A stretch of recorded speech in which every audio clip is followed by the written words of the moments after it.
بسم الله الرحمن الرحيم. السلام عليكم ورحمة الله وبركاته. Dear students of Organizational Behavior course, today inshallah we will start with a new chapter, chapter number 7, which is talking about basic motivation. We continue talk about the individual dynamics, and we are going today to discuss the motivation concept. At the end of this chapter, students will be able to describe the three key elements of motivation, and at first the students should be able to define motivation and the three elements or the key elements related for motivation, compare the early or comparing between the early theories of motivation, which is called the need based theory, contrast the elements of self-determination theory and goal-setting theory, demonstrate the difference among self-efficacy theory, reinforcement theory, equity theory, and expectancy theory. So here in this chapter we wanna to discuss in more details about different theories related for motivations, identify the implications of employee job engagement for managers, and at last describe how the contemporary theories of motivation complement one another. So let's start to define motivation. What do we mean by motivation? Motivation, in a simple word, it means how to encourage our employees or people to do something, whether by financial rewards or non-financial rewards.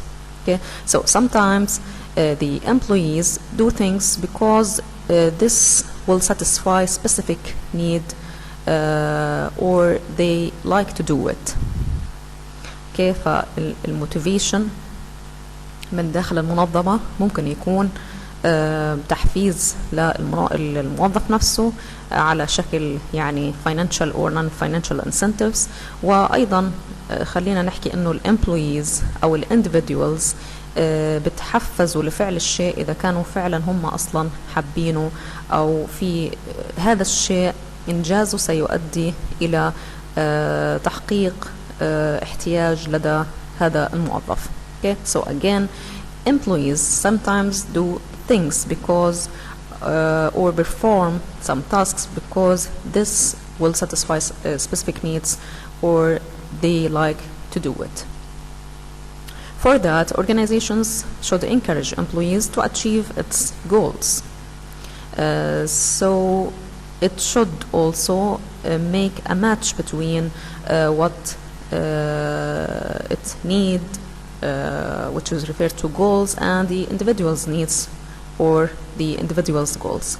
افترض أن المنظمة تعمل نوع من الماتشينج ما بين the organization's desires and the individual's desires, or between the organization's goals and the individual's goals، عشان يعني من خلال هذه الماتشينج أنا ممكن أوصل كمنظمة للي أنا عايزة وأحققه كذلك الشخص نفسه. Okay, so let's define motivation. It is the process that account for an individual's intensity, direction, and persistence of effort toward attaining a goal. Before we discuss this definition, we wanted to ask a question. Up to what extent employees are going to be motivated and do things that organizations need? Of course, this will related to some factors. يعني إلى أي مدى الموظفين بيتم أو سيتم تحفيزهم ويقومون بإنجاز الأهداف أو الأعمال اللي وضعتها المنظمة. طبعا هذا حيعتمد على بعض الفاكتورز. The first one حسب definition intensity. It means the intensity of behavior, the degree whether this behavior is intense or not, or in other words how hard a person tries to do something. Okay, the first factor which is motivate the persons or the employees who are doing the tasks which is assigned by the organizations, the intensity of behavior. Again, it means the degree, whether this behavior is intense or not, or in another word, it means how hard the person tries to do something. Okay, so high intensity is unlikely to lead to favorable job performance outcome unless the effort is channeled in a direction. Okay, فبيحكي لي هذا الintensity of the behavior of the employees أحيانا it is or not always lead to favorable job performance outcomes. فيفترض أن يكون في ربط ما بينها وما بين شغلة نسميها direction. So the second factor is a direction. It means employees' efforts should be directed toward the organizational goals. Okay, that benefits the organization. So the efforts directed toward and consistent with organizational goal. The third factor is persistence. Persistent, it means up to what extent employees are willing to exert more and more efforts to achieve organizational goals. So we can conclude that for those factors will help the organizations to know whether the motivation process is working or not. هل فعلا حفزت الموظفين وقاموا بعمل المهام المطلوبة منهم وإنجاز الأهداف المطلوبة أو لا.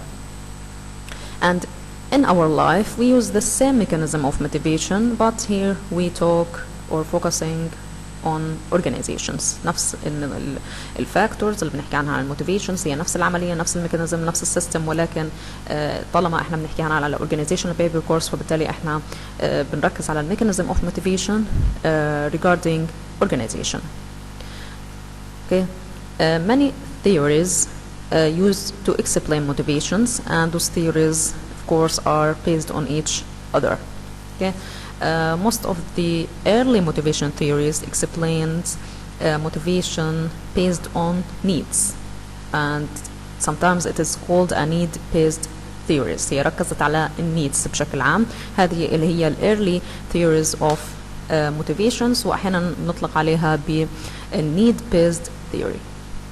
طيب, let's start with the first theory of the early theories related to motivation, the hierarchy of needs theory. The best known theory of motivation is Abraham Maslow's hierarchy of needs, which hypothesizes that within every human being there is a hierarchy of 5 needs.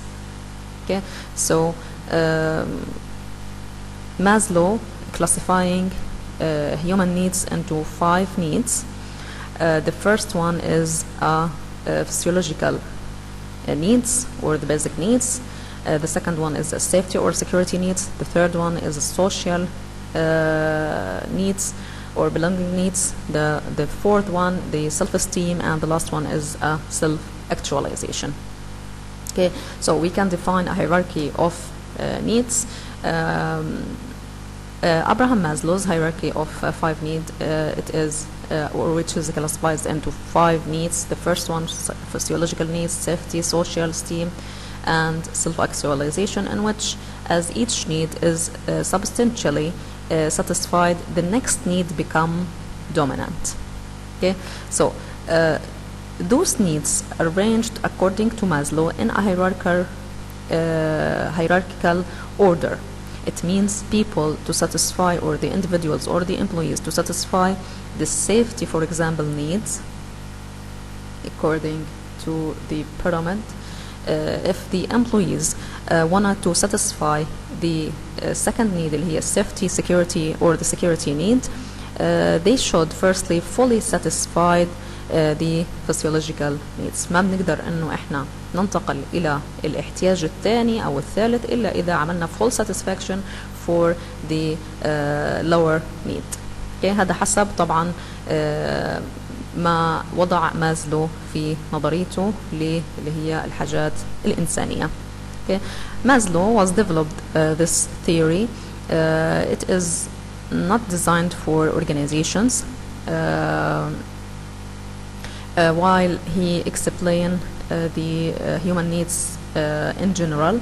So it is a general theory for motivation. لما وضع يعني أبراهام مازلو هذه النظرية للاحتياجات الإنسانية، هي يعني كانت بشكل عام تحكي عن الموتيفيشن والنيدز بشكل عام لأي إنسان، تمام، ولكن إحنا هنا حنحاول إنه نسقط هذه الاحتياجات على الorganizational needs for employees. So again, Abraham Maslow, it is a theory. It is not designed for organizations. It is a general theory for motivation.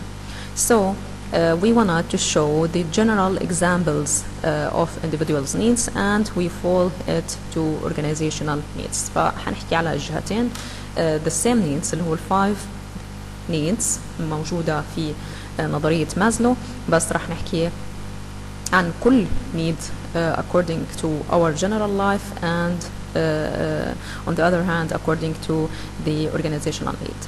For example, the first need, it is the psychological needs, or what we call it a basic needs.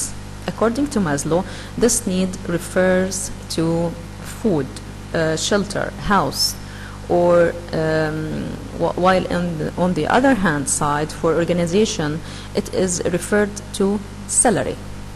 Okay? salary اللي حيساعدنا انه نوفر الاساسيات الحياة كالطعام والشراب والمسكن والى اخره. Okay? This is the first need. فبالتالي again لو بدنا نصنف those needs according to the our general life or according to the organizations physiological needs, it is refers to food, shelter, house, trip, and according to the organization it means or it is referred to salary. The second one is a safety security needs. It means the stability of physiological needs. So when we talk about it in organization, it refers to for example pension plan, retirement benefits, and so on. Okay? Safety and security, it means again in our general life the stability of physiological needs. Okay? ولكن في الorganization it refers to something make a secure life for employees, for example providing pension plans, retirement benefits, and so on. The third benefit or the third needs according to Maslow hierarchy of needs, social or belongings needs. It refers to relations among individuals, okay, in our general life, or it is refers again to relations among the employees within the organization if we are talking about the same needs within organizations. The fourth need is self-esteem needs. It means status or recognition, or how the community respects anyone. While in the organization it refers to your job title, your position, your levels of management.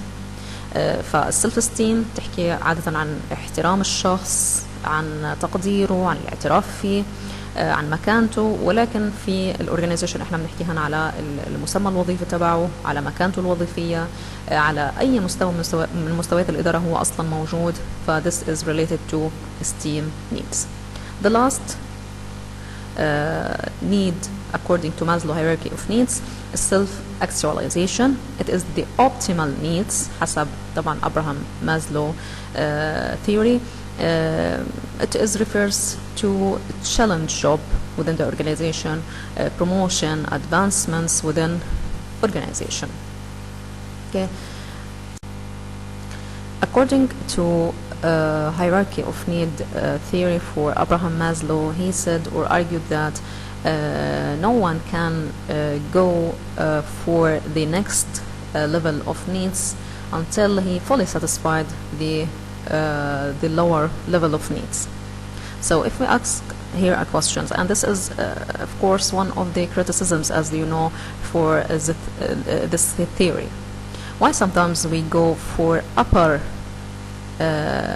level of needs without fully satisfy the lower level of need as Maslow considered. يعني ده حسب مازلو، هو يعني حسب نظريته بيقول انه ما بنقدر نطلع الى الاحتياج رقم 2 الا اذا كنا محققين الاول وبشكل تام. لكن هذه طبعا زي ما احنا عارفين واخذتوها قبل هيك في المانجمنت برنسبلز، انه واحدة من الانتقادات اللي وجهت لهذه النظرية، فانه احيانا الشخص لا يعني ممكن ما يكون في عنده full satisfaction of the first level، ولكن انه يطلع على needs في second and third or fourth level. ف here the question, why sometimes we go for upper level of needs without fully satisfy the lower level of need?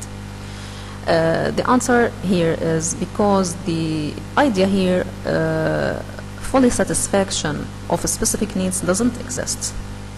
ما بنقدر نحكي انه احنا هنعمل fully satisfaction of specific needs.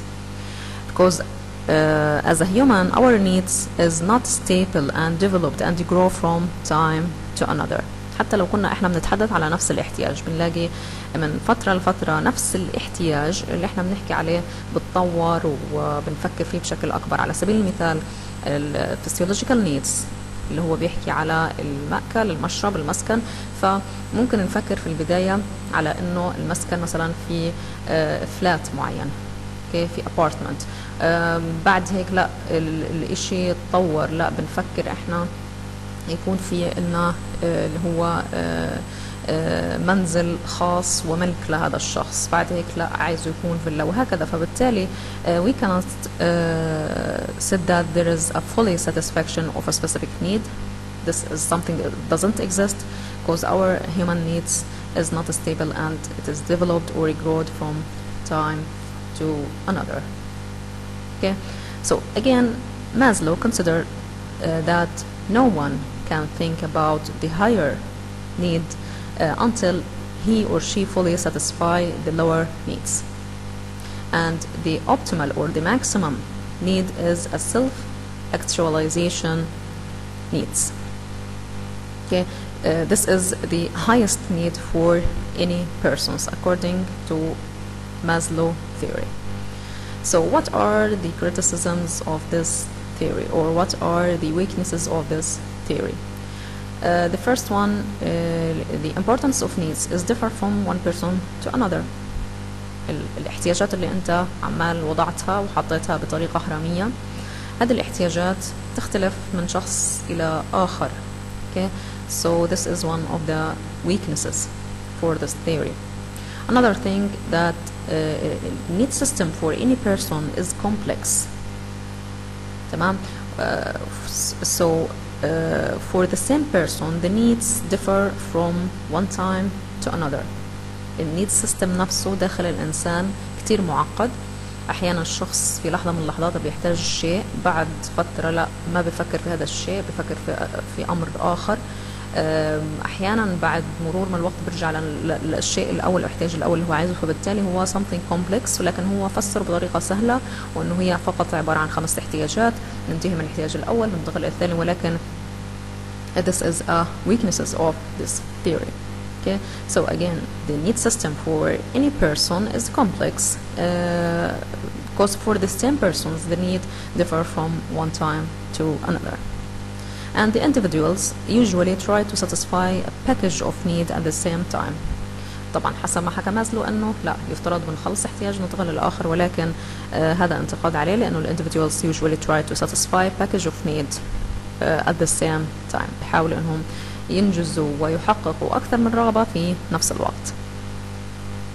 طيب، ولكن على الرغم من وجود هذول criticisms or the weaknesses of the theory, Maslow considered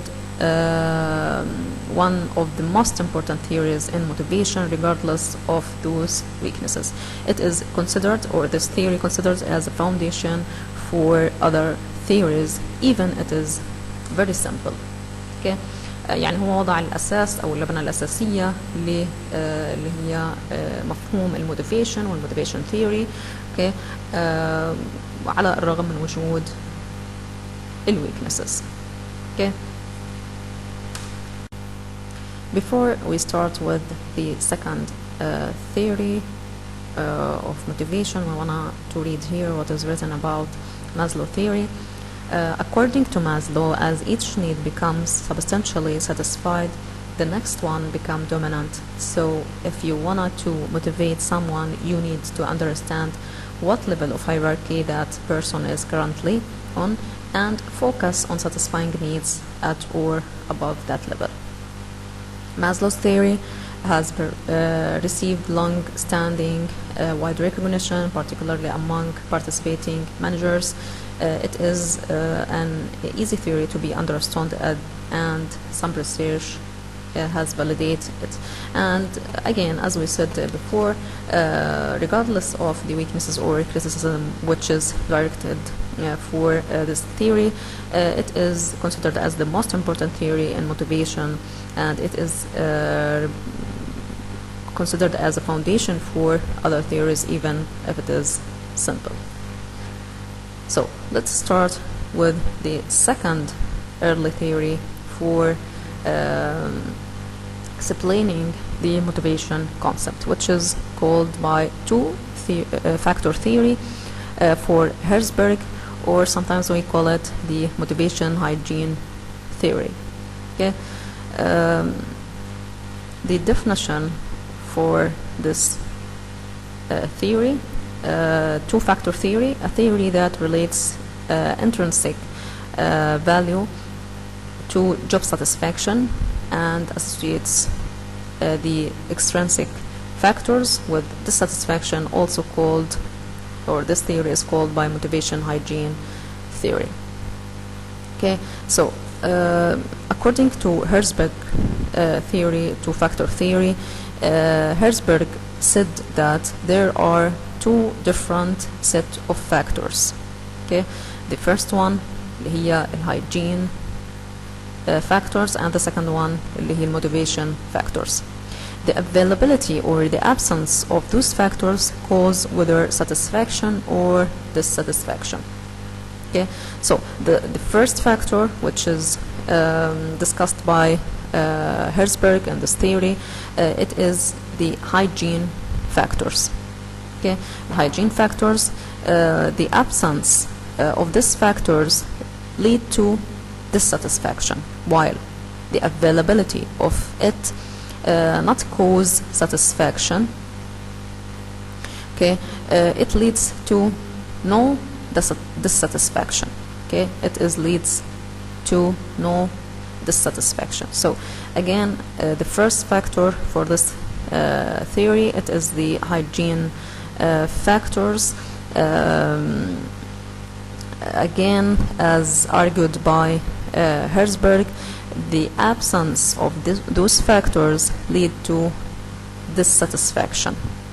Okay, طبعا الهايجين theories factors سوري زي ما هو هنا بيحكي انه هي امور اساسيه لازم تتوفر للموظف such as equality of supervision, الpay, الcompany policies, salaries, basic physical work condition, relationships with others, and job security.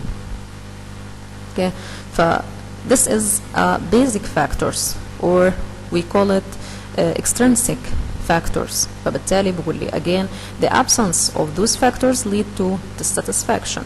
عدم وجودها هيؤدي إلى عدم وجود رضا للموظف. while the availability of it, ولكن توفرها يوفر له السالري المناسب, السوبرفيجن, البوليسيز, regulations, ف this will not cause a satisfaction. Okay, but the availability of it will lead to something called no dissatisfaction. تمام? Because it is basic factors or extrinsic factors should be provided by organizations to every employees. Okay, so conditions such as quality of supervision, pay, company policies, physical work conditions, relationships with others, and job security are hygiene factors. When they are adequate, people will not dissatisfied. Okay, neither will they be satisfied. If you wanna to motivate people, here we wanna to talk about the second factor of this theory. The second factor, which is called by motivation factor. Okay, motivation factor, sometimes it is called the intrinsic factors. Those factors more important for employees. So the absence of those factors will lead to no satisfaction. And if it is provided or available for employees by the organization, this will lead to more satisfaction. Okay, so if we wanted to motivate people on their jobs, we should emphasize factors associated with the work itself or with outcomes directly derived from it, such as those factors اللي هي motivation factors such as promotional opportunities, personal growth opportunity, recognition, responsibility, achievement.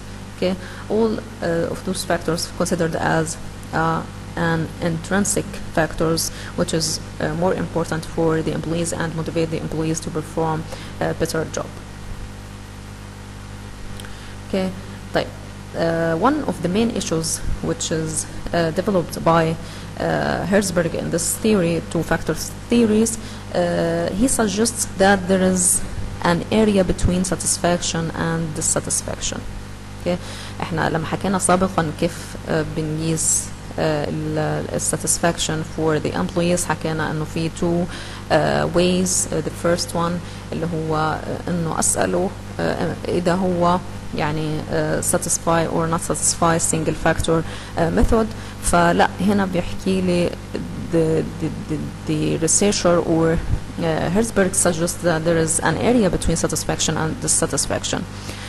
هذه الاريا سماها بال no satisfaction or no dissatisfaction.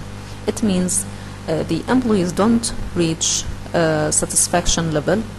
At the same time, they don't reach dissatisfaction level. So it is something or an area between satisfaction and dissatisfaction. Okay. طيب ايش اللي ممكن تستفيده المنظمة من هذا الثيوري؟ If organizations wanted to increase the satisfaction level for employees, it should provide or focus on the motivational factors, the intrinsic factors, which is more important for the employees. While if the organization wanted to ensure or assure that the employees are not dissatisfied, it should provide the second factor, which is the basic factors or the extrinsic factor اللي هي hygiene factors. So organization should think how to decrease dissatisfaction and how to increase the satisfaction, which this will lead to increase the organizational productivity. طيب.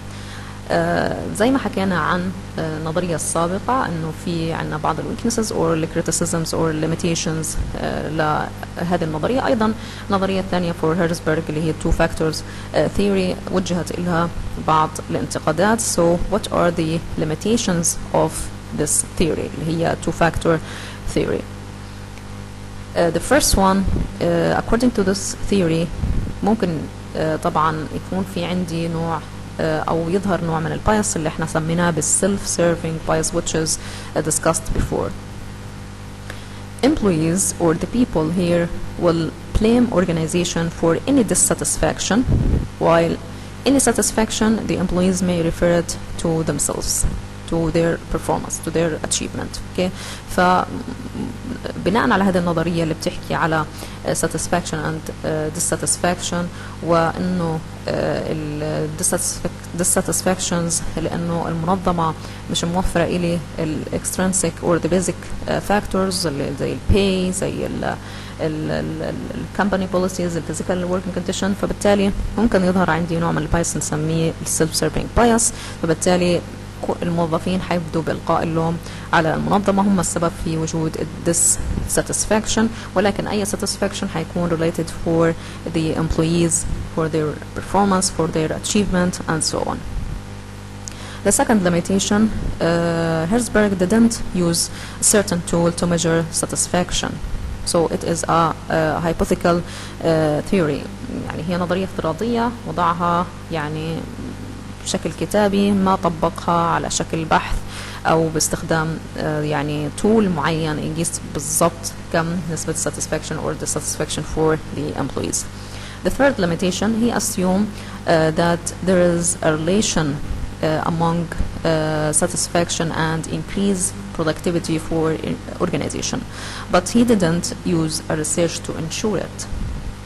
Of course, we know that there is a يعني direct relationship among satisfaction and increased productivity، لكن هو وضعه وبدون يعني تطبيقه كبحث لإثباته، فبالتالي this is one of the limitation. He didn't use a research to ensure that there is a relation among satisfaction and increased productivity. Okay, so let's read what is written about two-factor theory. Note that Herzberg proposed a dual continuum. The opposite of satisfaction is no satisfaction, and the opposite of dissatisfaction is no dissatisfaction. So here Herzberg is talking about an area between satisfaction and dissatisfaction. This area is called no satisfaction or no dissatisfaction. The criticisms center on Herzberg's original methodology and his assumptions, such as the statement that satisfaction is strongly related to productivity. Okay, so again we said that there is a strong relationship between satisfaction and the productivity, but he didn't use a research to ensure it. Subsequent research has also shown that if hygiene and motivational factor are equally important to a person, both are capable of motivating. And again, we cannot neglect this theory for Herzberg. We can use it as a base for other theories, as a foundation for other theories. النظرية كلها على بشكل عام ليست سيئة. هناك بعض الأمور اللي احنا ممكن نستفيد منها داخل المنظمة يعني عشان نفهم معنى التحفيز والأمور اللي بتؤدي إلى تحفيز الموظف، لكنها لم تصل إلى الشكل المطلوب. Okay. طيب. The third theory or the third need-based theory or the early theories of motivation اللي هي what is called MC Cleland أو McClelland's. Sometimes we call it McClelland's. According to McClelland theory of needs, this theory argued that there are three main needs which motivate people to perform something. Of course, this is an exhibit or a figure which is discuss the previous theory اللي هي two-factor theory. إنه في عندي هنا the traditional view that whether the employee is satisfied or dissatisfied، لكن Herzberg view إنه في we have area between the satisfaction and dissatisfaction اللي هي no satisfaction or no dissatisfaction. Okay. Again, McClelland theory suggests that there are three main needs which motivate people to perform a task or something. The first one is the need for achievement. Okay. Need for achievement, it means achieve success, reach a specific score, reach a certain goal within the organization. Okay. And the second one, it is the need for power. It means the need for controlling or supervise the others. While the third need is the need for affiliation. It means the need for social relation with others within an organization. Okay, so according to this theory, McClelland and subsequent researchers focused most on their attention on the need of achievement. High achievers perform best when they perceive their probability of success as 50%, that 50 to 50 chance. بقول لي اللي هم الاتشيفرز. اوكي هيحكي عن اول need اللي هو need for achievement. الاتشيفرز دايما بفضلوا انه يعملوا الشيء ما يكون كتير في نوع من الريسكي او ما يكون في يعني كتير يكون بسيط، لا يكون ضمن اللي هو 50 to 50 chance. اوكي فبالتالي we can say that according to McClelland theory they dislike, or the achievers dislike gambling with high odds, with high probability, because they get no achievement satisfaction for success that comes by pure chance. Similarly, we dislike low odds or the probability of success because then there is no challenge to their skills. يقول achievers بيحبوا انه يكونوا في يعني perform the task ما يكون في خطورة عالية وما يكون في يعني برضو يكون سهل كتير، ما يكون في نوع من changeability، فبيحبوا اللي هو 50 to 50 chance عشان في النهاية يشعروا بانهم انجزوا شيء، لانه we call it high achievers. تمام، ما يشعروا بانهم يعني فشلوا في انجاز هذا الشيء. Okay, so why achievers, if we ask a question, why achievers focus on tasks that is not difficult and or low difficult at the same time. ما بيحبوا اللي هو التاسكس اللي بيكون فيها كتير صعوبة، تمام، فيها كتير مجازفة، وما بيرغبوا كمان في اللي هي التاسك اللي بتكون فيها low difficulty، أو إحنا هنا المقصود بالlow difficulty يعني أو الhigh difficulty اللي هو challenging. Okay, the answer here is because if it is difficult to be achieved, those achievers may waste time and they don't reach what they want.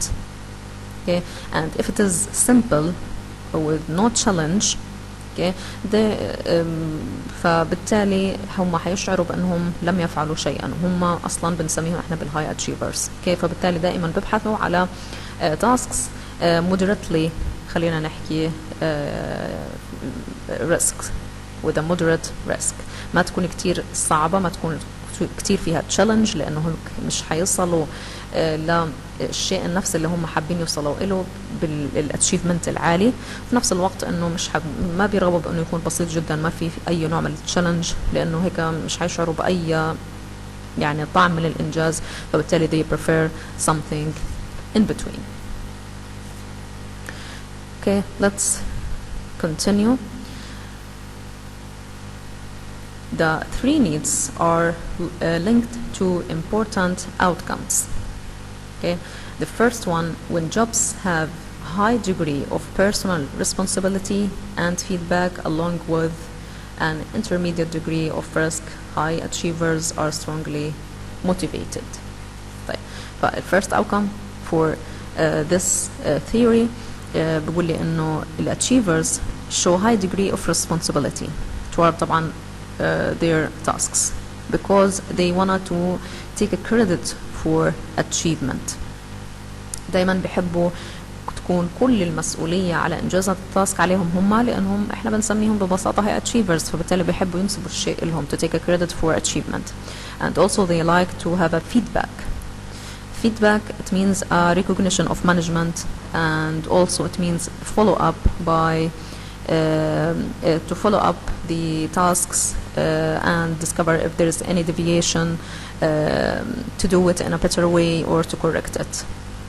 Okay, so again, the first outcome when jobs have high degree of personal responsibility and feedback along with intermediate degree of risk, okay, moderate risk, high achievers are strongly motivated.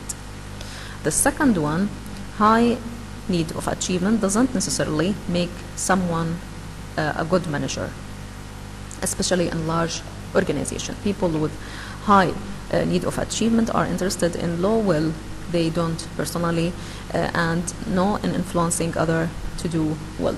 فبالتالي كمان outcome بقول لي ال high achievers they are not good managers. مش بما معناه الحرفي انه ما بينفع يكونوا مدراء. It means they don't have an opportunity to be a manager. Why? Because those people هم ال high achievers they usually do things by themselves. So they are individual focused, not group focused.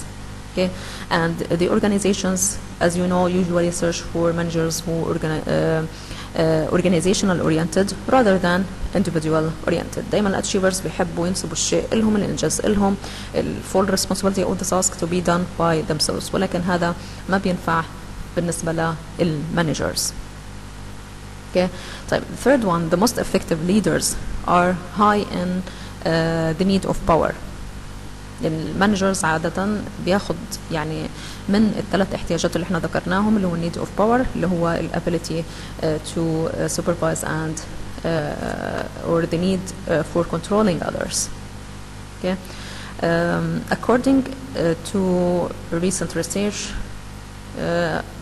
the most effective leader are high in need of power and also the need of affiliation. leaders, effective leaders عادة يفترض انه يجمع ما بين انه يكون في عنده high need of power and high need of affiliation لانه زي ما انتم عارفين انه leaders هو الشخص الموجه هو الشخص اللي له القوة يعطي القرارات وايضا انه يكون في له علاقة جيدة مع الاخرين. Okay, so this theory again it is supported by researchers but others think that it is not practical, but it is still also an early theories for discussing and analyzing the motivation concept. I think that we can stop here for lecture 1 of chapter number 6. Thank you for listening and good luck.